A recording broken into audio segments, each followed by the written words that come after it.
Assalamualaikum warahmatullahi wabarakatuh. Perkenalkan, nama saya Ratna Intansari dengan NPM 10122027. Saya dari kelas B semester 6, Prodi S1 Manajemen, dan saya merupakan salah satu mahasiswa dari Digitech University. Video ini dibuat bertujuan untuk memenuhi nilai evaluasi tengah semester pada mata kuliah Tata Kelola Perusahaan dan Tanggung Jawab Sosial yang diampu oleh dosen Bapak Agus Alamsyah, SHMM. Di sini saya akan memaparkan materi mengenai komite audit.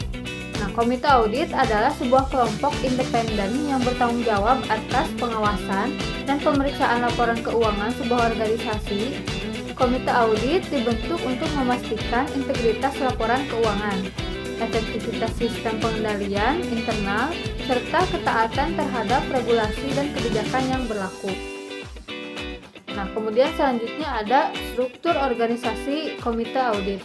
Nah, seperti yang terlihat pada struktur organisasi yang terlihat pada gambar, komite audit ini secara posisi berada di bawah Dewan Komisaris. Kemudian di atas Dewan Komisaris ada RUPS atau Rapat Umum Pemegang Saham.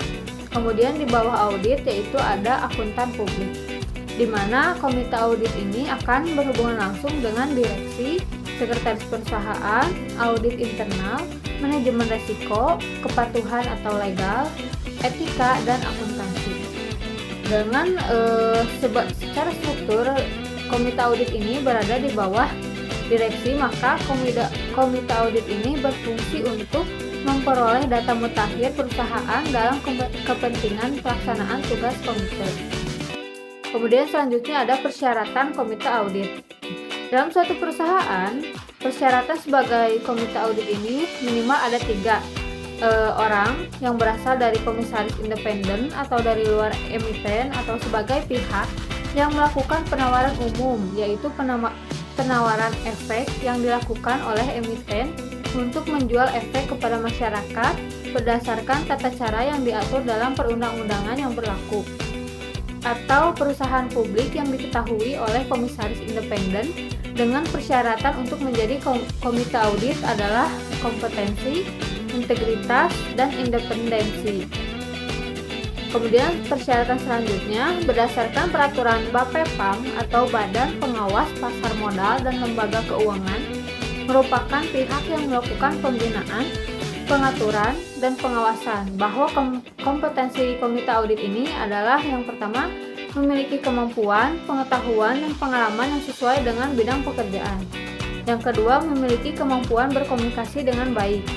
Yang ketiga, memahami laporan keuangan dan bisnis perusahaan, khususnya yang terkait dengan layanan jasa atau kegiatan usaha emiten atau perusahaan publik.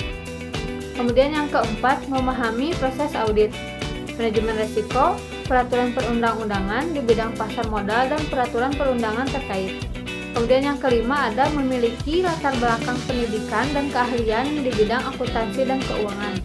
Yang keenam, bersedia meningkatkan kompetensi secara terus-menerus. Nah, kemudian selanjutnya ada tugas dan wewenang audit, di mana tugas komite audit ini yang pertama ada pelaporan keuangan, kemudian ada akuntan publik, ada audit internal, manajemen risiko, ketaatan terhadap etika dan peraturan perundang-undangan, dan pengaduan masyarakat. Kemudian wewenang komite audit ini dalam melaksanakan tugasnya yaitu ada yang pertama mengakses dokumen, data terkait, dan informasi lain. Yang kedua, berkomunikasi langsung dengan karyawan termasuk direksi.